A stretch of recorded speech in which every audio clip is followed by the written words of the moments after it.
Okay. So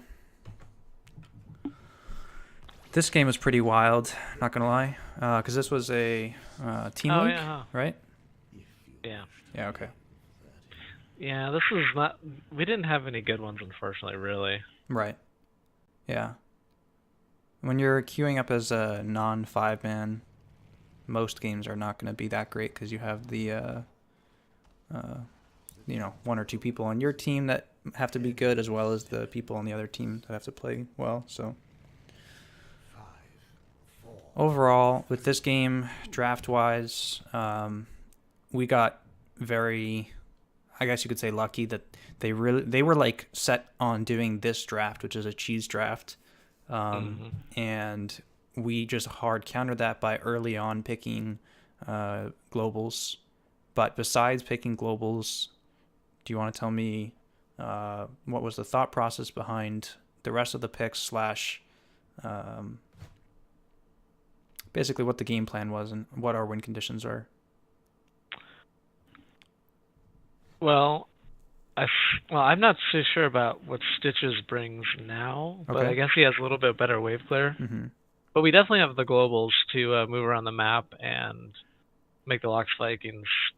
Things would be pretty painful for them. They have Brightwing, but I don't feel like that's a very good pick for them because they're not. They're going to stick with the 4-man, Right. and Sylvanas' win rate's pretty poor. Mm-hmm.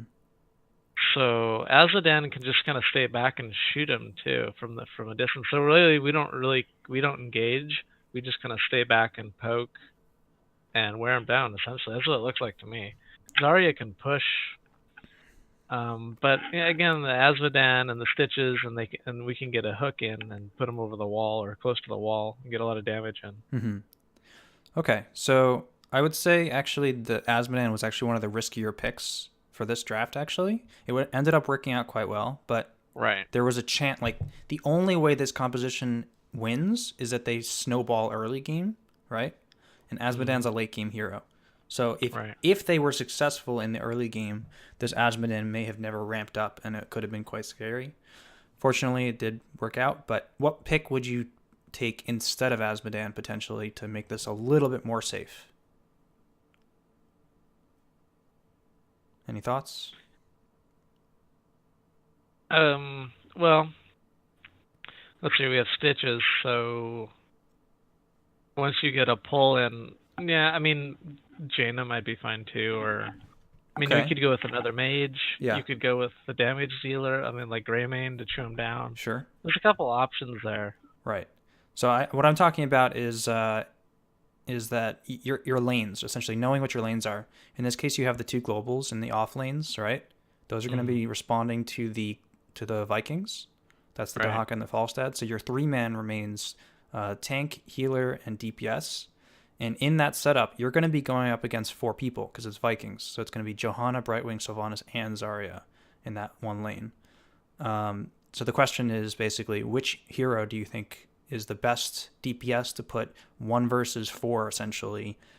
And when you realize that it's not a matter of getting kills, it's not about uh, you know um, having like a three man that is going to out team fight them. It's going to be about not losing structures. It's about defensive slash wave clear slash etc. Right. Well, I mean, Jaina's definitely good at the wave clear, but she can run out of mana, so Right. that's a little bit concerning. Exactly. Like, I mean, Vala can chew stuff up pretty quick. I can't think if, I mean, maybe Orphe. I'm not sure what her mana looks like, Hmm. but she could definitely keep people at bay. All right. Because as long as you clear the waves, it's not so easy for them to push in. Is what I'm thinking. Relatively, they do have Zarya and Sylvanas, so they have two different tools that basically even after the wave is clear, that they can still continue to push for a little while. That's true. Um, if they had a new Brack, that would be a third way. Hmm. And they have Brightwing healing, which is constant AoE healing, so they can rotate damage a little bit, and it's manaless, so they can keep on going forever. Um, this is the problem I would say with Vala. With Vala, she has okay wave clear with her W build, but her auto attacks, she has to keep the auto attacks up constantly. And against a Zarya, generally, that's really bad because most of the Right. time, shields are going to go up on the furthest forward target, and that's generally what Vala's safely able to hit. And if you can't hit into the shield, you might end up losing your stacks of what's it called? I forget the name of the stacking. Anyway, hatred. Yeah. No. Yeah. Anyway, so the idea here is I think you want a hero with strong wave clear that doesn't have to keep up constant pressure, that doesn't go too quickly. I think Gul'dan is definitely the best case scenario for this draft. And maybe Phoenix, but yeah, Gul'dan. Yeah, Gul'dan probably. Well, yeah, and he's good early game too. Exactly. So it's not a bad pick. Yeah. And then as far as Jaina goes, I think Jaina's decent. If you were to pair it with Malfurion as the healer, that'll negate the issue of the mana. Right. And what else? I do think it actually is important to have the Rhaegar. In terms of Rhaegar is better than Malfurion for the wave clear and the camp taking, which is very important against this draft as well. Against Vikings, Right. anything that can take bribe or whatever, you want to make sure you're taking your camps very quickly. Taking camps, especially in the lanes where the Vikings are going to be, is going to make a huge difference, because pushing with the camp, a Viking can barely do anything against that, right? What about like a Vala and Ariel? Vala Combo Oriel could instead. work. Oriel is a very strong wave clear as well, so the combination of that together could work well enough. It still has the issue of dealing damage into Zarya shields, but Right. I would be totally okay with that as a counter here. Okay. Anyhow, as far as the solo lane goes, I'm assuming you're up against at least one Viking, right? Yeah, I think it was 2 early on. Okay, so there's several different ways of playing this. Between Falstad and Dehaka, I would say Falstad is probably the better killer for Vikings than Dehaka, just because you got range and you have the vault. But Dehaka can absolutely kill a Viking if you're good with your tongues, if you time them well. So killing a Viking is obviously optimal, but it's not always the easiest thing to do. It's not something that 6%. Okay. It's not always something that you should rely on to win against Vikings. The best thing possible that you can do against Vikings is to deny soak if possible. So so that's what I'm going to be kind of looking out for to see playstyle wise. So already I feel like this is really good. Everyone's relatively spread out across the map, ready to respond to the inevitable bot push. They were waiting for us to capture this vision before they went. It's pretty smart too. As soon as you step on the point, they go. There you go. Yeah, Right. There you go. Okay, and that's fine. So we fast clear mid and we rotate down. It looks like you rotate up. Could you look at Falstad's number 1? That is his first talent, just for curiosity. He did go bribe. You went bribe as well. He went bribe too. Yeah. So now they're competing with bribe. That's good. Yeah. That's pretty smart. That's pretty fine, honestly. Yeah, I think as long as he still goes for the wave clear on 7, I think it's fine. The main thing here is it would be amazing if you can bribe their camps, because that means the Viking can't.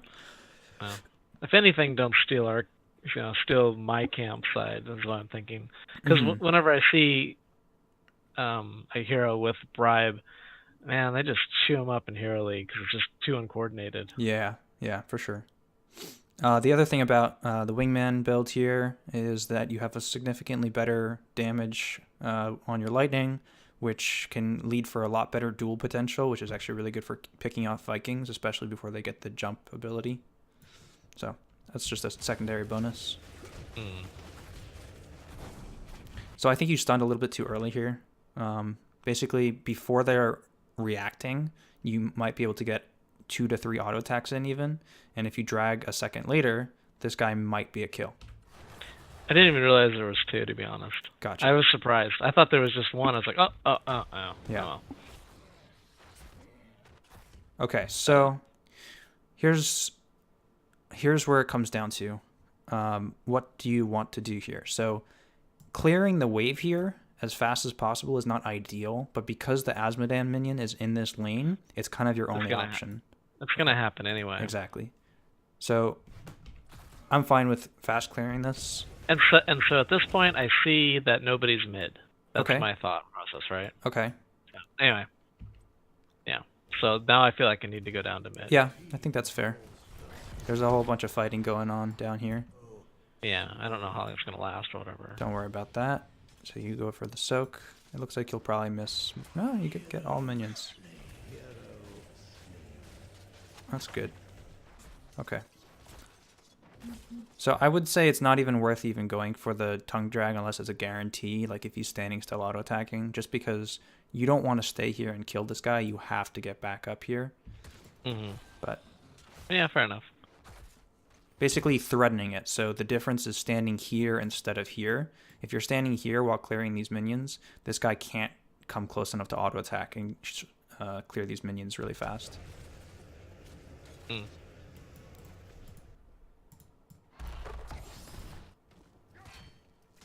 Okay. So you did miss a few of the front minions, but I think that's okay. Yeah, I missed 3 of them. All right. So this is a point where this makes a big difference. The minions are clashing here. This is the line of clash, which means that you can absolutely bully a Viking or two if you want to. So instead of trying to go for the fast clear at this point, the best thing you can do is start auto attacking this guy while moving towards this way to start cutting off his exit, landing a good drag, and that's a kill. So in this case, you're running up from here. You probably want to go through this bush as well to start cutting him off.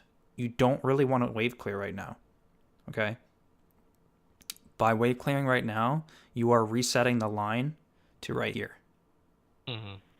And in general, this is a good thing to know for solo laning in general. Like, having the line clash closer to your side of the map is almost always a beneficial thing, right?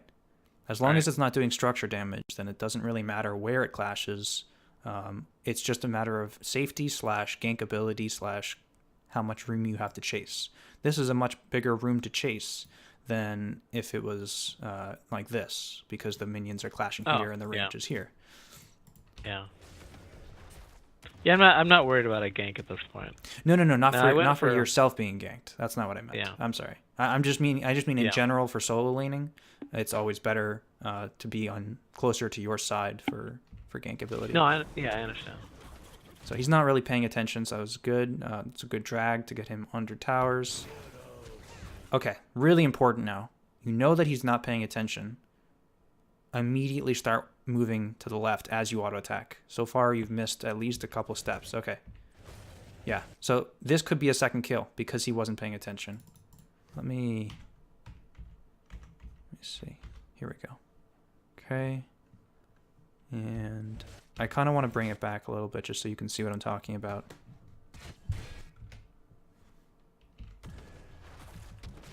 It's on lock screen. I don't like that.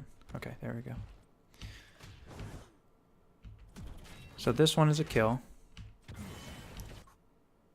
Auto attack, step. Okay, alright, never mind. I lied. You did it. For the most part. You took a couple of side steps there. So you probably wouldn't have gotten the kill still. It might have been, well, it depends on how long the Darkstorm still lasts for. Yeah, I didn't chase him well enough with that. I think you could have gotten in time. one more auto attack and a little bit more of the Darkstorm, and he gets really low. He might not die, but maybe he does. Yeah, maybe. Either way, at this point, you want to be in that bush. Don't wave clear. Don't wave clear. Don't do it.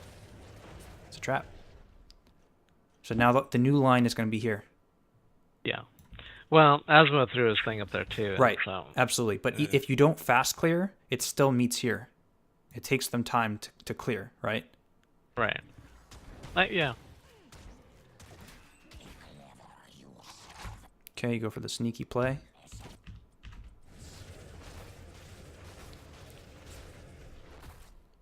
So at this point, what I'm seeing is bottom is being pressured. Right. And so I feel like I should just clear it and then try to help. I think that's my thought process right now. Okay. So, yeah, okay. That's a little bit of a risky move. So you go for a Z here? Okay. I think I do. I'm not entirely. No, not yet. No, I guess not. No. It's pretty risky because if we're missing 2 lanes of soak, that's pretty awkward. Yeah, well, I saw that you guys actually pushed them back, Yeah. so I didn't have to. But Right. I think that was I was thinking that. Oh, nice. We get a drag kill here. It's good. Yeah, Falstad was there too.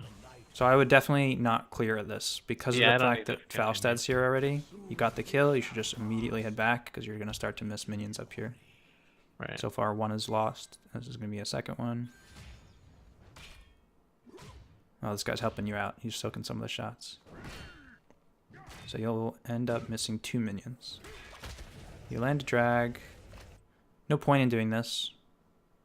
If he's Yeah, I not didn't close count. enough for towers, it's not worth just pulling. You might as well get auto attacks. And even more important, as you auto attack, you want to shift to being on this side instead of this side. Just so that you can body block him after your Dark Swarm. And after your drag. And just in general, against the Vikings, against that specific Viking, it's very unlikely that you're going to get a kill on him unless you're able to get him low and then land the tongue. So definitely body blocking and auto attacking liberally is the only way that you're going to get that kill. Yeah, we're probably gonna see a lot more Vikings, and I've probably only played against them like in all my years of playing, a couple years of playing now, probably only 10 times. Sure. It's so rare at the lower levels. Yeah, And for it's sure. probably gonna come more. It's gonna be more common, I think, going forward. Maybe.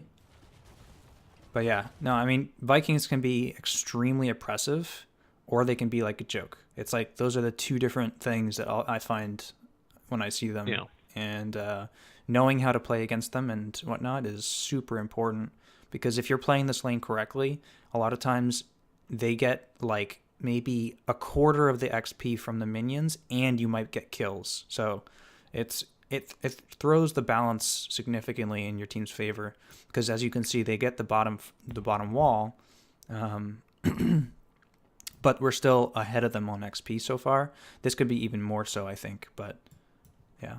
So this is good. We're trading. We're getting shots here. Basically just posturing here. I think this is okay. We just want to make sure we're still catching soak. We're soaking here too. We've got the push with these siege giants. This is really good. This is great. Okay. If this guy's smart, he stands in there so he gets knocked away. This guy's actually a pretty decent player, but he might not have been paying attention to that. He reacted fairly well with that.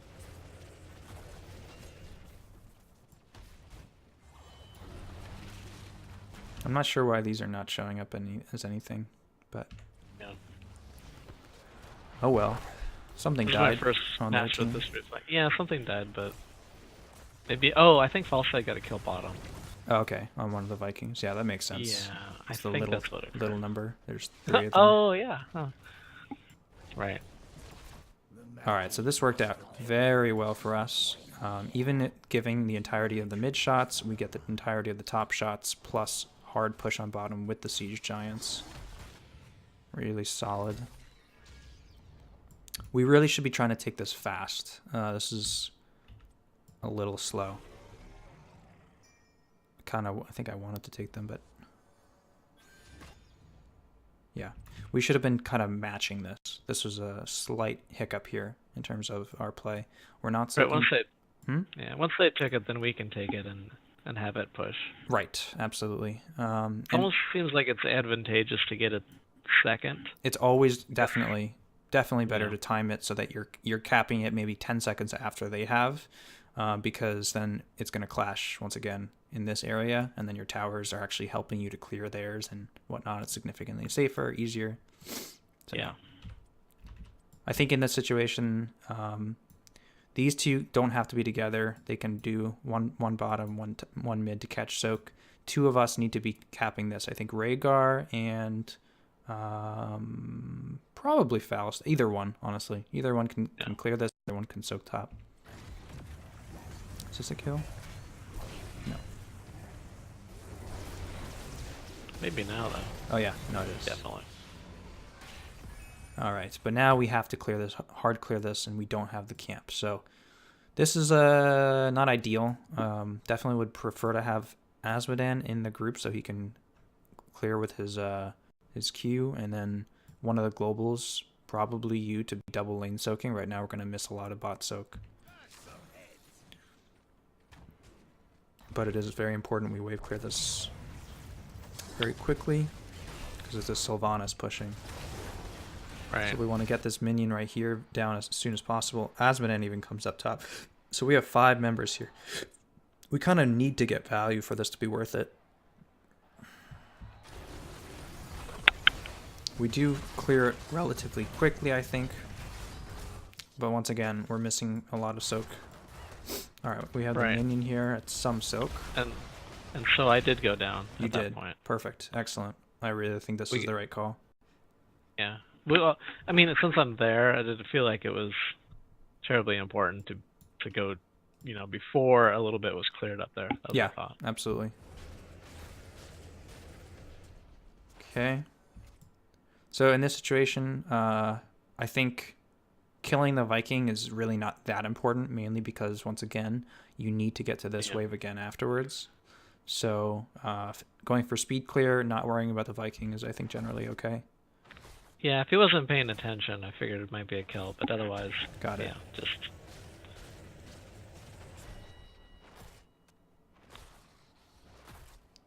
I'm not used to Vikings paying attention so much, I guess. Yep. Good. Position. Good.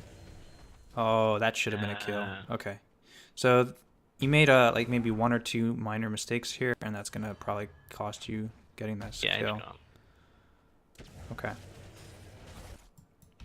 Nice. Really good bribe here.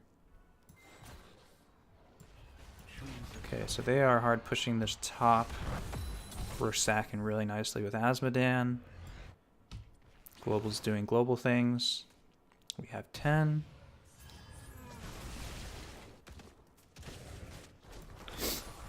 Yeah, us having 10 at this point is probably... That's so huge in this map. What? Oh, did he use his ulti? Yeah, okay. So he did that to prevent himself from you getting that death right there. Oh, that's right. They invade this. Okay. So this was a moment where I think we actually don't get the camp, but we do get kills. I think we definitely could have gotten the camp and kills. Let's see. Do you have your? Do you still have your Z? Probably not. Oh, you do have it. Okay. So this could be worth Zing, just to get there as soon as possible. This was a mistake here. What he did. Do you see what he did? Mm-hmm. He ate the guy and then stepped into the point. When instead, if he stands right here, this guarantees the point. Because he spits out in front of him. It's not just that. Brightwing is going to get body blocked. But Brightwing's trying to step onto the point right now and is only able to because he steps in. If he steps the opposite direction, it's guaranteed. Alright, so you get a beautiful isolation on the Brightwing, drag on the Sylvanas.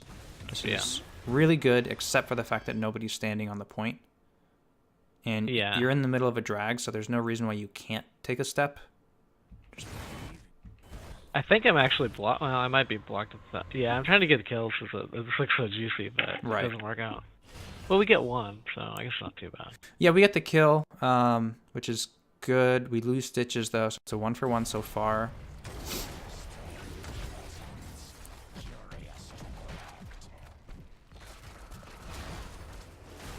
You missed 1 auto attack in here, I think, that you could have gotten. I think the auto attack might have been enough to kill him before he uses his trait. Not sure.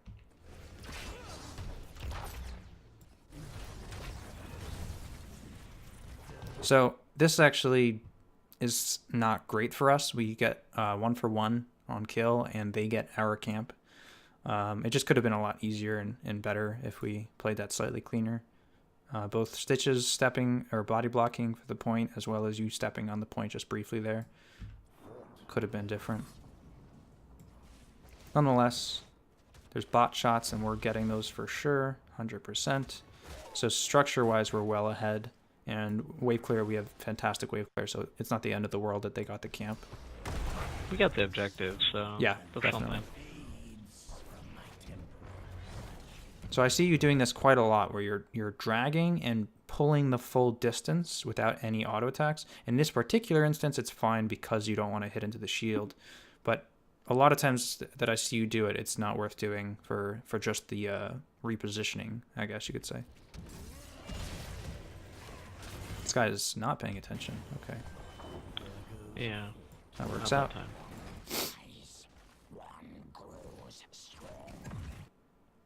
Going for vision is good.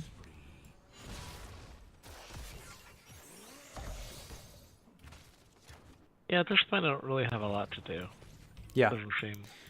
Best thing you can do is head to top right now and threaten their top a little bit. You can even just sit in the bush right here. Just because you have a global, it's up. Okay, so it looks like we're forcing. Do we get a kill here? I forget. So you go for the isolation whiffs, but even if it lands, it's on a Johanna, and she's got unstoppable up. Yeah, I was hoping to get it before that. Right. I'm not sure if I whiffed it or if she hit the unstoppable and just doesn't go and that happens. I'm not sure. I'm pretty sure it misses. Works. Let me just take a look. I miss it a lot. I'm trying to get better at it, but it's not the easiest skill shot. I mean, it's. Yeah, especially with the. Okay, so the line is right here. So yeah, it is a miss. Huh? It nails her though. No, it hits right in that box. I can see that her box. One more time. So it looks like it to me. I'll show you the hitbox of it.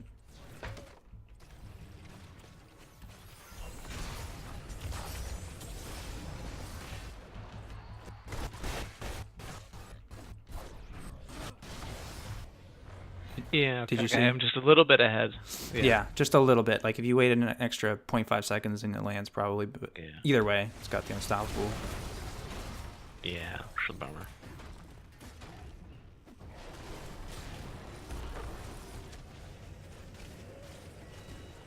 As a general rule, in close proximity, going for the drag first is almost always better because it allows you to aim your isolation immediately afterwards.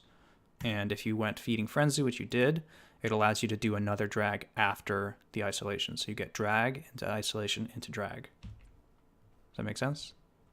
Yeah.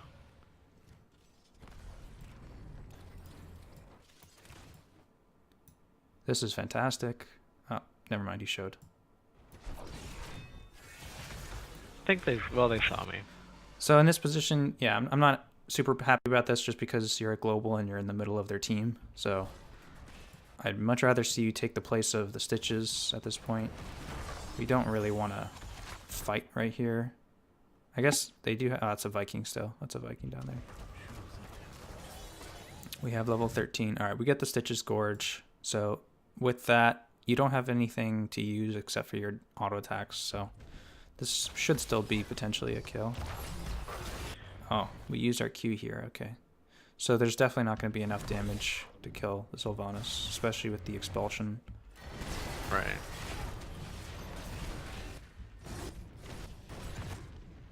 Okay, your drag is up. Alright, there's the trait. Stop. Oh. Okay. Yeah, I missed that. So you try to go for it after the trait, but that's okay. Yeah. Nothing gained, nothing lost. We used Gorge. They used Falstad got it. Okay. So this is really the saving grace of this whole situation is that Falstad's getting value top. Right. I don't think that they're soaking this either. And I think I would have preferred to have Falstad like switch roles with Falstad. But yeah. Yeah, I think Falstad's probably safer though. Because of the positioning, like it being up here, it's safer for it to be Falstad because of the fact that he has Gust and Barrel Roll. It's not bad, so it's okay. Yeah, you're right. I think in this situation, I still would have rather had you in the mid instead of trying to help with this fight per se, but that would have required rotating from when I saw you here instead of coming down. That means you go up. Since once you already come down, you got to try to help since you're here.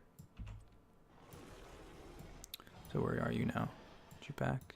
Okay. Yeah. All right. So I'm curious, how come you backed here? I was low on mana. I just figured objective up, might as well grab some mana. Got it. I'm not a huge fan of backing and then immediately using your global per se. Generally speaking, especially at the same time as an objective. I don't know. if you needed to use your global, like let's say, so this is starting immediately, right? Or is it? Yeah, okay. So it's already started. If you were to walk back, you would have been a little bit late. But let's say we wanted to take a fight, which is actually in our best interests right now. We're on the same talent tier, but it's past level 10, and fighting into a Viking comp is generally good if we have all 5 members. So if you were to start walking bottom, and then as soon as a fight breaks out, burrow here and try and take a big fight here, that would be the ideal scenario. But since you have used your burrow already, it means we probably shouldn't fight. But I didn't know. I don't think anybody understood that you didn't have your burrow here. So we act as if we are stepping up for a fight here. I guess my general thought was to play at the bottom because that's where the boss is. I guess that's always been kind of my. And that's not a problem. This is the correct place to be. It's a matter of not having the Z up for the objective. Yeah, I understand. Yeah. So I don't know if it's possible that you could have backed a little bit faster and then ran back, or if it's not even worth getting these shots instantaneously as soon as it spawns, as long as you're running back. If you're running back, I suspect that you can get here by the time this is like, the shots are down to here, but nobody else is here. Nobody else is contesting this. So it's not like they're going anywhere. They're just sitting and not being used.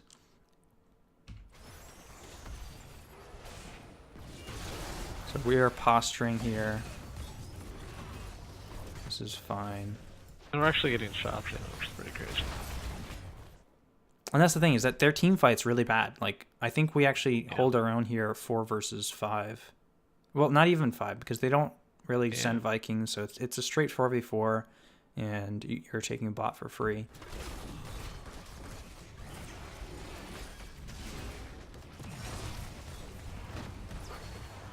But this is looking pretty favorable for us, I think.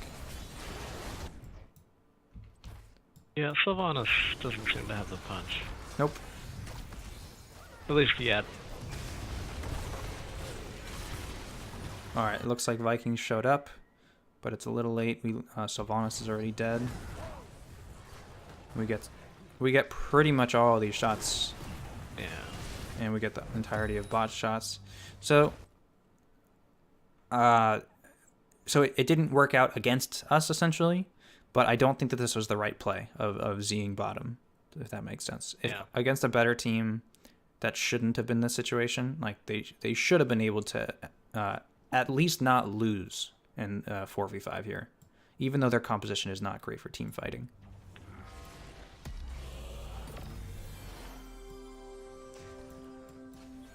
This is important. You have your Z up in 3. And they sneak this. Yeah. Trixie. So, well, Falstad goes up there. Okay, Falstad's clear.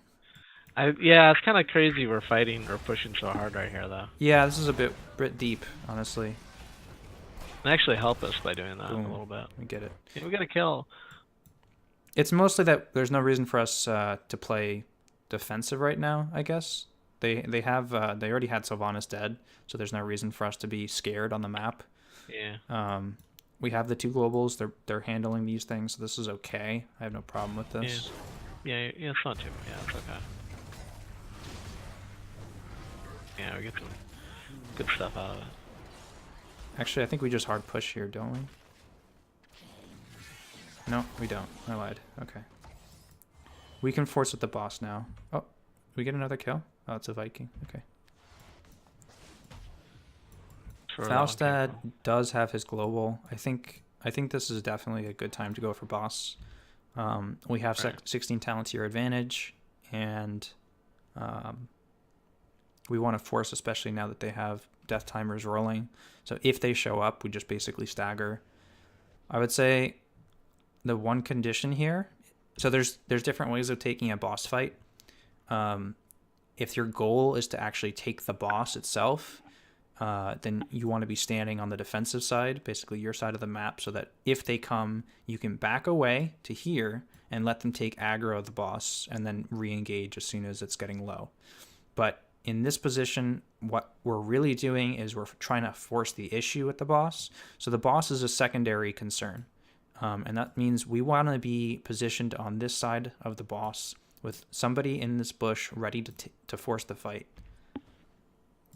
How do teams call that? I think it's a complicated idea, right? So it's not Right. a single word like take boss, offensive versus defensive. It's got to be kind of understood from context, right?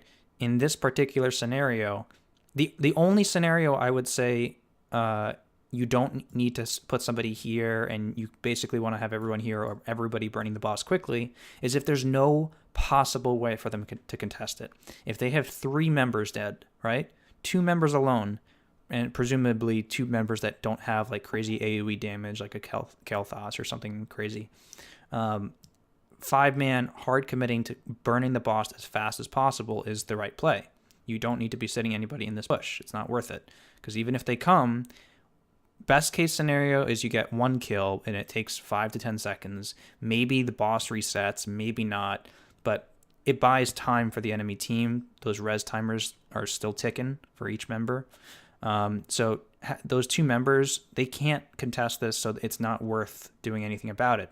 In this situation, there's the potential that they'll try to contest it. They feel pressured into, well, maybe they are, maybe they aren't. But maybe we can do something about it if they're not prepared. But if we're prepared, then most of the time it's going to lead to just more free kills. And that's, I think, what happens.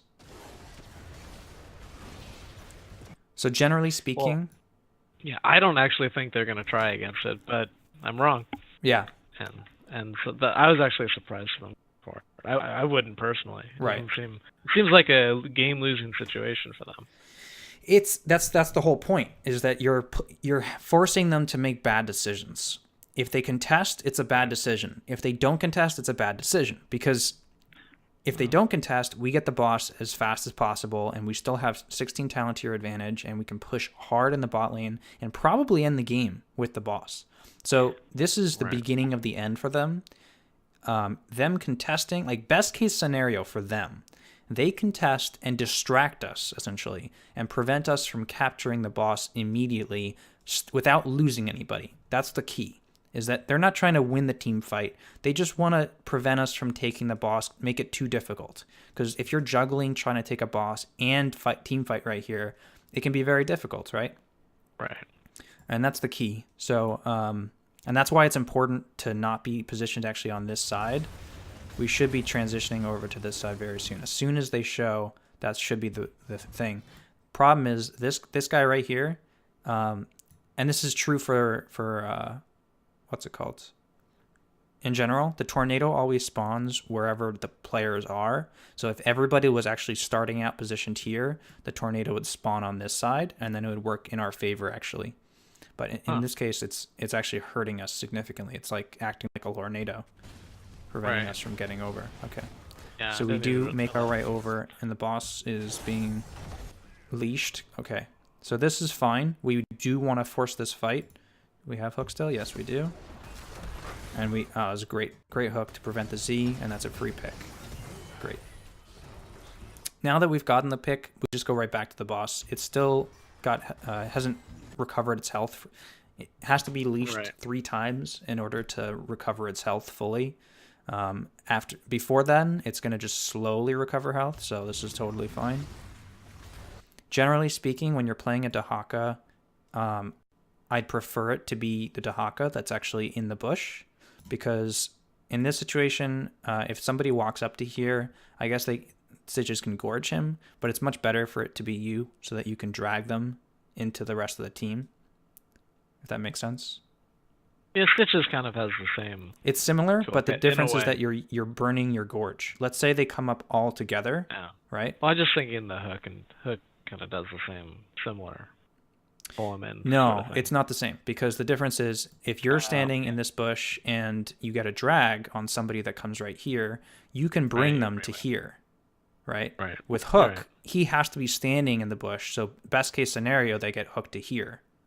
Right. And then if he uses his gorge, he's using his ultimate. You don't have to use your ultimate. So it's just a matter of, small difference, but I think that's also just generally the case. If you have a solo laner with the CC, it's better to put the solo laner here because the solo laner role typically doesn't have that high boss clearing and also doesn't have sustain that's very good for the boss typically. What about Blaze? I wouldn't put Blaze is there pretty good so at much. Blaze is pretty good at tanking the boss Right. because he's got a lot of self healing with his flames. But his damage is extremely low for the boss, of course. It's just a general rule. I think it's better to have the main tank with the group than in the bush when this is a situation where you're doing the boss. Just as a general rule of thumb. Awkward. Yeah. Okay, so now, see, we're all on this side and it spawns on this side. So they actually come back one more time. They're here as 3. We still have 4 members here, so and the boss is still 40%. If this was at like 20%, I'd say we could probably just try and burn the boss while Stitches maybe gorges somebody and tries to stay alive. But it's too high health to ignore this right here, so we have to fight again. Right. Fantastic. All right, so you actually land the isolation, but you actually partially cancel your own isolation with the drag. There's no point in landing in isolation if you're going to immediately drag afterwards, right? Yeah. There's no difference between being stunned versus silenced in this situation, essentially. Your silence is being covered. So I'm not a huge fan of that play. I'm glad that you land the isolation, but save that drag for the end of the silence if you can. Okay, so you've burned everything now. Yeah. I don't think you needed to use your essence when you did. Or necessarily your burrow, but I don't think it's going to matter that much because I don't think they can kill you. The boss is doing this thing right there, so I didn't want to get stunned. Oh, I see. I didn't see this boss done. Okay. All right. I saw a lot of bad circles, basically. Right. I guess it's habit. I got it. So far, so good. Great. Okay. And now we do the same thing. Rinse and repeat. Now you don't need to be here. So this is exactly the situation that I just talked about, where our goal is now only to take the boss and not to worry about them coming because there's 0 chance that they come. It's impossible. It's only a Brightwing and some Vikings. There's no chance. So you're doing the right thing here by soaking. I think only one person needs to soak. We still have top pushing hard. There's an objective in the bottom and the top. I think you're going to end up going for the top objective. Grab the vision first. We take the boss. One person sits on this. The rest can slowly push bottom. And then perhaps globals can join and we can try and end the game. But in this situation, there's no need for anybody to be here, right? Right. Because it's already been... Oh. Let's hope that it has been won at this point. Yes. This is a one boss.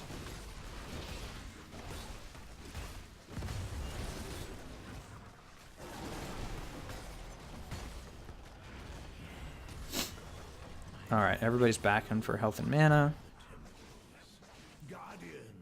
And you do exactly that. You go for the vision first and then on to the temple. Perfect.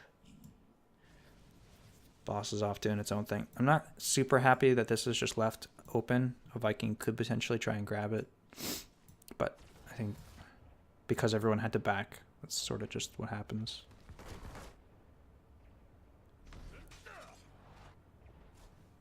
At that point, this game's a stomp. It's pretty much over. Yeah, so I feel like we would be 20-16 in the previous match.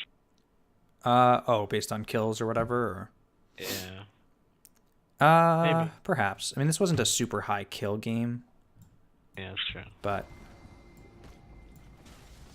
I don't know. Tough to say. I mean, we had 3/4 down pretty early on, and so that leads to quite a bit of passive XP.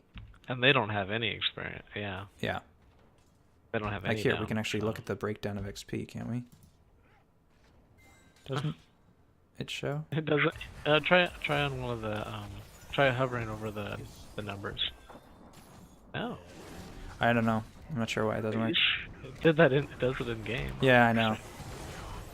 Anyway, so taking both shots. Okay, so they have Zarya contesting you here. So this matchup is really just a matter of not hitting the shield. Okay.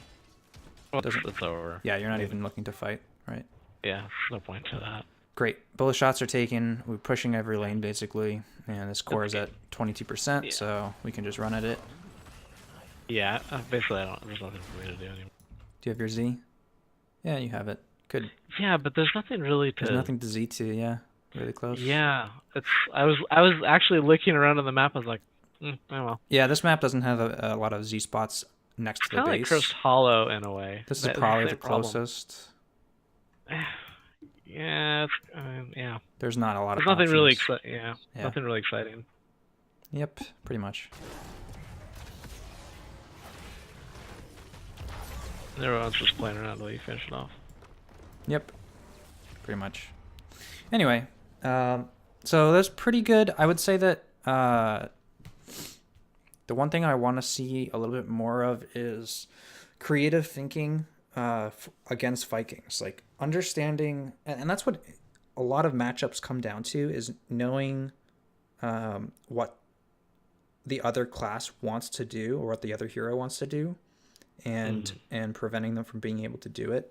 So I know Dehaka doesn't have a ton of kill potential for Vikings, but there are plenty of other heroes that do, and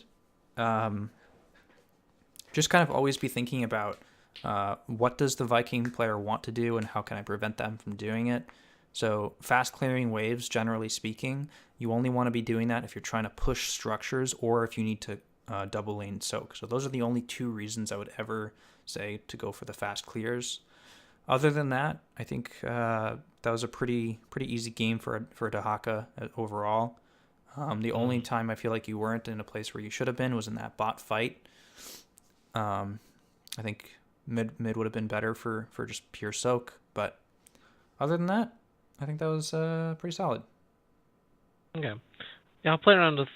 So after, I guess there's one thing I really haven't played with is once the drag starts, I can just do auto attacks.